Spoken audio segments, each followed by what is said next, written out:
Well, good morning. You join me as I make a cup of tea and just reflect upon, well, the debate last night. Not much of a debate, more of a slamming match, so I thought I'd share a few thoughts.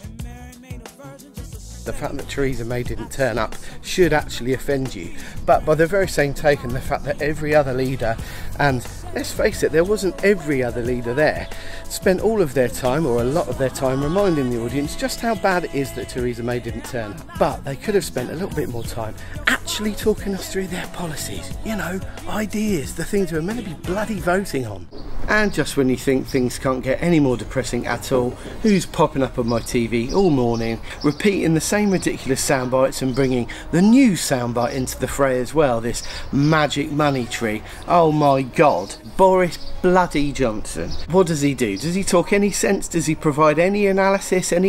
Provide any sanity on the issue? No, he just basically comes out like an attack dog having a go at this progressive alliance and turning it into some kind of ridiculous idea that the whole thing was skewed left. Let's just count these up, shall we? The Green Party, Green, the SNP, Labour Party, Liberal Democrats. That's 5. On the right hand side of the argument, Conservatives and UKIP. That's 2, isn't it? So of course it's going to be skewed slightly more towards progressive thinking, because there's more progressive thinkers there. What do you expect, Boris? Do you just want one of them to start spouting right-wing nonsense just to kind of balance stuff up? And another thing which is really depressing when he pops up on my TV this morning is he's waving around the £350 million a week to the EU figure again. Jesus, how many times? Number one, it's the wrong figure. That's not in dispute anymore, okay? And number two, nobody ever sent the EU £350 million a week. It's not like child maintenance payments, you know, like an envelope underneath the door. These are the membership fees for a union. They get paid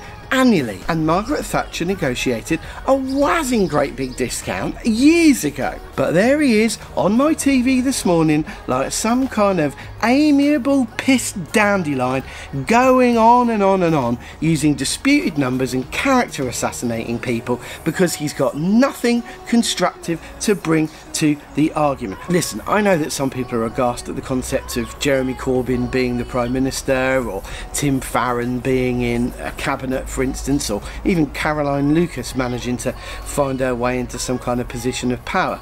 But Jesus, let's think this one through. Boris Johnson is the Foreign Secretary. Let that one really sink in just for a second. Boris Johnson, a man who keeps peddling nonsense over and over and over again, is representing us on the international stage. And yes, that does mean he's going to have something to do with Brexit negotiations. This is your Foreign Secretary. The other thing that really rankled me about the debate last night, and this may seem vaguely ironic as I've just spent a couple of minutes ranting about an individual, is just how focused we are on individuals. We're not voting for individuals, we are voting for parties. And in fact, on a more prosaic level, you're voting for your local MP. You're not voting for Jeremy Corbyn or Theresa May or Tim Farron. You're voting for a representative to sit in the House of Commons and take the views of your area into consideration. We've got to start remembering that. Also, some of the bigger issues were largely off the table. The biggest threat to humankind right now is not Islamist jihadist terrorism. As much as this is a hot topic in the wake of Manchester and every other terrorist attack that's followed in the days since, it really isn't the big picture. The big picture, and we got to start dealing with this, is climate change. It's not up for grabs, this, folks. The Earth is responding to levels of CO2 going up. The sea levels are rising. The ice caps are melting. I know that a few mad scientists, I don't know who these people are, seem to say, well, it's maybe the rate is different, or well, this is disputed, there's not enough evidence. But come on, over 90% of scientists who have expertise in the field are saying no. And the one thing that we need to start being really honest about here is this ridiculous notion that we need to start taking care of the Earth. No, the Earth does not give a shit about you or me. In fact, in many ways, I'm sure it would quite like to see the back of us.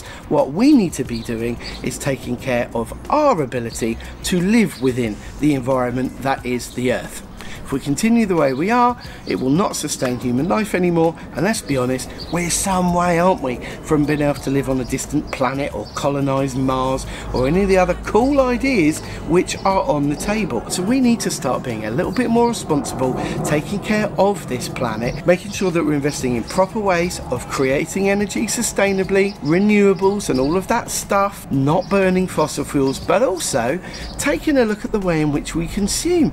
We are a massively wasteful species. We use far too much electricity, we don't take care of our natural resources very well, we're basically a little bit shut. The fact that there was a debate on TV last night and there was really one environmental question which Caroline Lucas had to milk for all it was worth is actually damning. I know Theresa May wants to make this election all about Brexit, but Brexit is, in the grand scheme of things, small fry.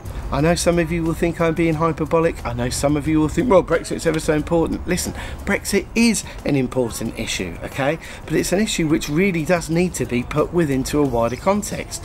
The European Union won't survive, nor will an independent UK if the planet is on fire.